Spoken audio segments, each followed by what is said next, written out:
48시간 전에 마감한 트레이더가 생생하게 전하는 글로벌 마켓 리뷰 델타원입니다.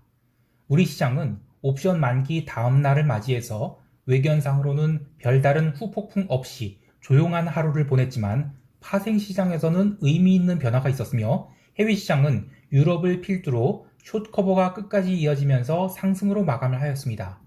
주변이 휴먼 인덱스들도 숏마인드를 살살 접기 시작하고 있는데요. 시장 어떻게 봐야 할지 트레이더의 관점을 이야기해봅니다. 먼저 아시아 세션 갑니다. 코스피 선물은 개장 초 숏커버가 강하게 나왔으나 딱 5분 만에 커버링을 마치고 이후로 변동성을 계속 죽이면서 선물지수 331선에 수렴하는 흐름을 보였습니다.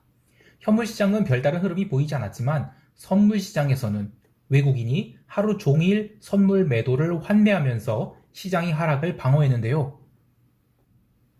지난 8월 8일 그리고 9일, 10일 이렇게 사흘 연속 시장에서 베이시스를 까면서 숏을 늘렸던 쪽에서 숏 없다 이렇게 선언을 하고 선물을 환매한 것이 오늘 시장이 고가에서 버티게 할 수 있었던 주요 동인으로 보고 있습니다. 전일 옵션 만기일에 의외로 선물이 미결제 약정이 크게 감소했다는 것을 체크포인트로 이야기했는데요. 오늘도 선물 미결제 약정은 2,000계약가량 감소하면서 드디어 미결제 약정이 29만 3천 계약까지 하락을 했습니다. 이 정도의 규모는 지난 7월 15일 이후 시장이 위쪽으로 본격적인 방향을 잡기 시작할 때 그때의 미결제 약정 규모와 비슷합니다. 아직 9월물 선물 만기가 한 달 가까이 남아있는 점을 감안한다면 숏 미결제는 거의 다 털려있고 시장은 마지막 슈팅을 위한 선물 미결제 약정 증가가 나올지 아니면 고가권에서 계속 등락을 거듭하면서 미결을 털어내다가 9월 만기 한 2주 정도를 남겨놓고 방향성을 아래로 보이면서 급락 전환될지가 관건입니다만 어쨌든 오늘은 하방을 보던 선물 미결제 약정이 다 털렸다라고 보면 되겠습니다. 11일과 12일 이틀간 이 선물 매도가 청산되면서 베이시스가 개선됐고 그에 따라 프로그램 차익 매수가 조금 들어왔는데 아직은 의미 있는 수준은 아니지만 역시 숏에 대한 마인드가 사라졌다라는 것이 핵심입니다. 그리고 종합주가 지수가 2,500선을 넘겨서 안착을 했죠. 이제부터 포모 매수가 들어오면 2,580선까지도 빠른 상승이 나올 수 있겠습니다. 옵션 시장에서는 기관이 먼슬리 옵션이 변동성 저점을 노린 베팅이 들어왔고 위클리는 휴일이 끼어 있어서 세타는 플러스 그리고 델타는 롱으로 잡으면서 추가 상승에 대비하고 있는데 여하튼 점진적 상승이 더 나올 수 있음에 베팅하는 포지션이라고 할 수 있겠습니다. 9월물 옵션이 근월물로 거래된 첫날에 전체 옵션 테이블을 보면 외가격 콜옵션에 대한 조심스러운 환매 준비가 진행 중이고 외가격 풋옵션은 여전히 높은 변동성에 따라 닥치고 매도를 하는 모습이 보입니다. 물론 현물 시장이 따라서 움직여야 하지만 이렇게 되면 시장은 의외의 장중 급등락이 나올 수 있어 보이는데요. 메커니즘이 이렇습니다. 콜옵션이 외가격이 지금 저평가 상태라고 했죠. 그런데 여기서 숏 커버성 신규 매수가 들어오면 외가격 콜옵션이 평균 발행 단가를 넘어서는 상승이 나오게 돼요. 특히 330 이상의 콜옵션은 아주 조금만 올라도 바로 환매가 들어오게 되어 있죠. 이때 델타 헤지를 위해 반대편 클래스의 옵션을 매도해야 되는데 등가 이상의 옵션을 매도해야만 델타를 트래킹할 수 있어요. 왜냐면 지금 월물 초기 때문에요. 그리고 외가격은 풋콜 페리티 때문에 좀처럼 빠지지 않습니다. 그렇게 해서 지수가 급등하게 되면 중간에 차익 실현성 현물 매도가 쏟아져 나올 수 있죠. 그래서 급등했던 콜옵션은 생각보다 덜 빠지고 눌렸던 등가격과 내가격 풋옵션은 델타 헤지가 언와인드 되면서 살아날 수 있겠지만 외가격 풋옵션은 못 살아나는 그런 형태로 움직이게 될 수 있어요. 하루 종일 시장이 조용하게 움직여서 별일이 있겠느냐 하는 생각을 할 수 있지만 금요일에 마감한 미국 시장이 강한 커버링으로 마감한 데다가 한국물 ETF인 EWY도 무려 1.42%나 상승을 해버렸죠. 월요일 해외 시장 또한 추가 상승을 하게 된다면 우리 시장은 화요일에 어쩔 수 없는 숏 커버가 강하게 나올 텐데요. 이렇게 되면 위 시나리오인 이 콜옵션 환매가 나올 수 있겠습니다. 특히 외가격 콜옵션이 대부분 발행 평균 단가를 넘어설 수 있죠. 그래서 한 행사가에서만 숏 커버가 들어오는 게 아니라 골고루 롤링업이 들어와서 시장이 급등할 수 있고 따라서 시가가 지나치게 상승하지 않는 이상 초반에는 얼마든지 추가 상승이 나올 수 있다고 보고 선물이 델타는 계속 롱으로 유지하되 현재 변동성 수준에 맞추어서 1% 이상의 상승이 나오게 되면 일단 외가격 콜옵션은 조금씩 닫아서 델타를 챙겨두는 것이 좋겠습니다. 자, 그럼 시장이 언제 하락이 나오느냐라고 하실 수 있는데요. 일단 위로는 2580선까지는 열어놓고 있어요. 근데 거기까지 상승한 뒤에 기간 조정을 거칠지 또는 변동성 확대 과정을 거칠지 모르겠지만 그러고 나서야 다시 하락이 나오든지 또는 추가 상승이 나오든지 하는 그런 방향성을 결정할 것 같아요. 그러니까 지금 구간에서는 숏 포지션을 들어갈 자리가 아니라고 보는데요. 우리 시장을 드라이브하고 있는 외국인들은 지금은 글로벌 리스크 온 흐름을 따라가고 있거든요. 그래서 이들이 변동성 확대 대비하기 전까지는 숏을 볼 필요가 없다고 하겠습니다. 자, 이제 유럽 세션 넘어갈게요. 유럽 증시는 개장과 함께 매수세가 유입되면서 상승으로 마감했지만 진짜 상승은 유럽 세션 마감 후에 미국 증시가 숏 커버가 시작되면서 지수 선물이 폭등해서 마감을 했어요. 이렇게 되면 월요일 유럽 증시는 강한 숏 커버링으로 출발하게 됩니다. 뉴스플로우로는 스페인이 소비자 물가 지수가 꺾인 등 인플레이션이 완화되고 있다는 인식으로 시장이 상승했다고 하는데 글쎄 그 트레이더의 관점에서 보면 물론 단기 채권 좀 눌리고 또 유로화도 눌린 등 유로존이 인플레이션이 꺾였을 가능성에 대한 베팅도 있겠지만 어쨌든 그냥 미국이 숏 커버가 다시 나오면서 유로존 증시도 숏 커버를 맞았다 이렇게 보는 것이 정확한 판단인 것 같아요. 통화시장에서는 파운드화가 다시 음봉을 맞으면서 쌍봉을 만들고 밀렸는데요. 영국은 브렉시트 결정 이후 유로존이 흐름과 다르게 최대한 독립적인 통화정책을 펴려고 노력하고 있죠. 이번에 리세션 선언도 가장 빠르게 했는데 최근에는 영국이 이렇게 선제적으로 대응하고 있는 것에 이건 좀 오버액션 아니냐 이런 비난이 나오고 있어요.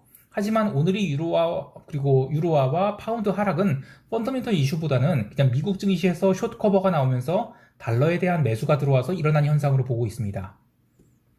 채권 시장 또한 전일 눌린 장기 채권 중심의 반등이 있었지만 특별한 의미를 부여하기는 어렵겠고요. 상품 시장에서는 골드가 강한 반등을 했는데 이 또한 숏 커버가 들어오면서 일어난 현상이라고 보고 있습니다. 반대로 기름은 이란산 원유의 유럽 공급 재개 가능성에 대한 기대감으로 눌렸는데요. 이것은 지난 8일에 나온 뉴스의 재탕이에요. 그래서 큰 의미를 두기는 어렵겠으나 유로존이 인플레이션이 꺾일 수 있는 중요한 신호가 되겠습니다. 여하튼 기름은 브렌트 기준 100달러에서 머뭇거리고 있어요. 그런데 제가 이거 하나 차트를 보여드릴게요. 이것은 텍사스와 브렌트 기름 스프레드예요. 지금 현재 마이너스 6.6달러까지 올라와 있죠. 이 8월 초에 브렌트 만기가 있었는데 그때 마이너스 8달러까지 갔었어요. 그러다가 지금 살살살살 계속 반등 중입니다. 근데 에너지 위기 전에는 이게 마이너스 3달러 선에서 움직이고 있어요. 그러니까 아직도 골드만삭스는 브렌트가 폭등한다라는 뷰를 꺾지 않고 있는데 리스크 온이 진행된다면 순식간에 텍사스 브렌트 스프레드는 하락. 그러니까 지금 이게 마이너스거든요. 요게 최소 4달러 선까지 마이너스 4달러 선까지 올라올 수 있지 않나 이런 생각을 합니다. 그래서 저는 텍사스 기름은 95에서 80달러의 그 박스를 만들면서 고점을 낮춰가고 반대로 브렌트 기름은 더욱 빠른 속도로 하락을 하면서 안정을 찾아갈 것으로 봐요. 그러니까 굳이 기름 시장에 대해서 매도 관점을 갖고자 한다면 텍사스 기름으로 숏을 잡는 것보다는 브렌트 기름으로 숏을 잡는 것이 더 좋겠습니다. 자, 이제 미국 세션으로 넘어갑니다.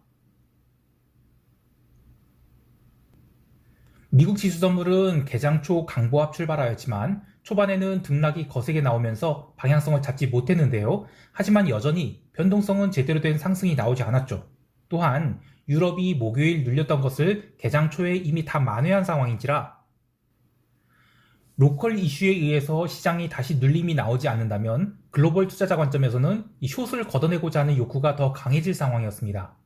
결국 유럽 마감까지 매수세가 계속 들어오면서 지수는 전일이 눌린 구간을 모두 회복해버렸고 이후에는 변동성 매도가 계속 들어오면서 지수는 종가 고가의 양봉으로 마감하게 되었습니다. 개별 종목을 보면 애플이 2.14% 상승이 눈에 띄는데요. 뉴스플로우로는 아이폰 신제품에 대한 기대감이 나오면서 올랐다고 하지만 그냥 저는 전형적인 숏 커버라고 봐요. 주요 헤지펀드들이 빅테크에 대한 집중 매수가 종목을 끌어올렸다고 할 수 있겠습니다. 금융주들 또한 계속해서 숏 커버가 들어오고 있는데요. 채권 시장이 반응과 관계없이 숏 커버가 들어왔으며 전일 눌렸던 이 파이자가 다시 3% 넘는 상승을 하면서 그냥 대부분의 섹터에 매수가 들어왔다. 이게 특징입니다. 유럽 세션 이후로 시장이 상승한 것은 분명 이 숏 포지션이 항복에 의한 것으로 보지만 진짜 항복이 나왔는가에 대해서는 아직은 아니라고 보고 있는데요. 오늘 발표된 그 CFTC S&P 500 이 순투기적 포지션은 24만 4천 건이 넘어가면서 계속 증가 중이에요. 그러니까 아직도 매도자들이 꺾이지 않았다는 것입니다. 물론 이게 화요일까지 집계이기 때문에 오늘 나온 숏 커버링에 반영되는 것은 다음 주에 발표가 되겠지만, 여하튼 이들이 숏 포지션이 롱으로 막 뒤집히든지 아니면 숏을 막 걷어내야 진정한 항복이 나왔다고 할 수 있겠습니다. 변동성은 줄기차게 하락해서 19포인트 초반까지 내려왔으나 유럽 마감 이후 숏 커버가 나오면서 콜 옵션 변동성이 상승해서 오히려 변동성은 살짝 고개를 들었는데요. 다음 주 수요일에 있는 이 변동성 8월물 선물은 여전히 2포인트 넘는 콘텐고죠. 그래서 시장은 좀 더 상승 방향으로 열려 있다고 할 수 있겠습니다. 마찬가지로 9월물은 여전히 4포인트가 넘는 콘텐고입니다. 그래서 하락을 보는 것은 아직은 유언하지 않나 생각합니다. 시장이 지난 한 달간, 정확히 이야기하면 7월 15일 이후 속도는 빠르지 않지만 사실상 쉬지 않고 올라왔습니다. 그래서 제대로 따라가지 못한 분들이 많을 것이고, 여전히 숏마인드에 사로잡혀 있는 분들이 많은데, 이제 주변인들이 조금씩 롱이구나라고 인식하고 있고 숏 관점을 버리고 있어요. 저는 이들로 인해서 시장이 매수세가 좀 더 강화될 수 있다고 보는데요. 물론 작년 초에 있었던 그런 미친 매수세는 들어오지 않겠지만, 어쨌든 시장이 이제부터는 이 포무 매수 그리고 급한 이익 실현이 반복해서 나타나는 장이 진행되지 않을까 해요. 또한 이 섹터별로 본격적인 스프레드가 벌어질 것으로 보는데요.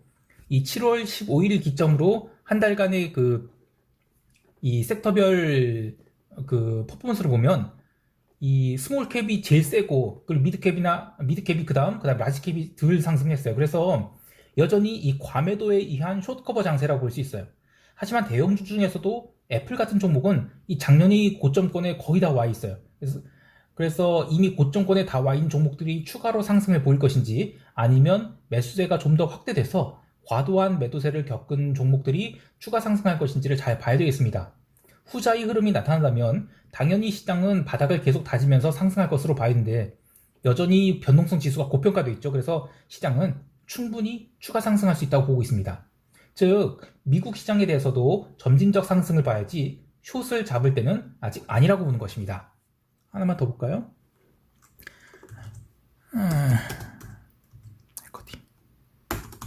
그 다음에 하나 더 보면 이거 YTD로 보죠. 네, 애플 정말 세게 올라가고 있죠. 자, 어쨌든 다시 얘기 들어와서 시장 총평하면서 대응 전략 이야기해 볼게요.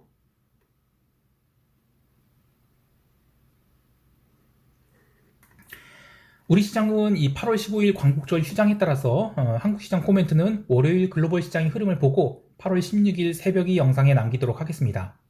해외 시장에 대해서는 계속 롱 관점 갖고 있습니다. 물론 숏 커버로 미국 시장이 마감했기 때문에 아시아 세션 초반에는 눌림이 나올 수 있겠지만, 그것이 시장을 아래로 뒤집을 요소는 아니라고 보고 있으며, 특히 일본 시장과 유럽 시장에 대한 강한 숏 커버가 나왔기 때문에 이들 흐름이 월요일 아시아 세션과 유럽 세션까지 시장을 방어하는 역할을 할 것으로 보고 있습니다. 따라서 시장에 대한 롱 관점을 유지할 것이며, 이탈리아 국채에 대한 매도 관점도 유지할 것입니다. 또 하나의 이슈는 중국 증시와 관련된 것인데요. 중화권 증시가 ADR 상장 폐지나 부동산 이슈 등 여러 가지 악재를 갖고 있지만 조금씩 하방 경직을 보이고 있다고 판단돼요. 지난 7월에 이 중화권 증시가 해외 시장이 반등과는 달리 완전히 눌렸는데, 어쨌든 글로벌 증시가 계속 변동성을 죽여가면서 반등을 하고 있는지라 중화권 증시도 반발 매수가 들어오기 좋은 구간에 수렴을 하고 있어요. 그래서 이 부분도 지속적인 모니터링이 필요한데, 여하튼 리스크 리터닝 관점에서 중화권 증시는 이제부터는 롱마인드를 가져야 되지 않을까 생각을 합니다. 마지막으로 광복절 특별사면에 이재용 부회장이 포함된 것에 대해서 좀 기쁜 마음을 표현하고 싶습니다. 한국에서 기업을 하는 분들은 참 애국자예요. 그리고 존경을 받아 마땅한 사람들이라고 생각을 합니다. 자, 휴장일 편한 마음 보내시기 바라고요. 화요일 새벽에 돌아오겠습니다. 이상 델타원이었습니다. 감사합니다.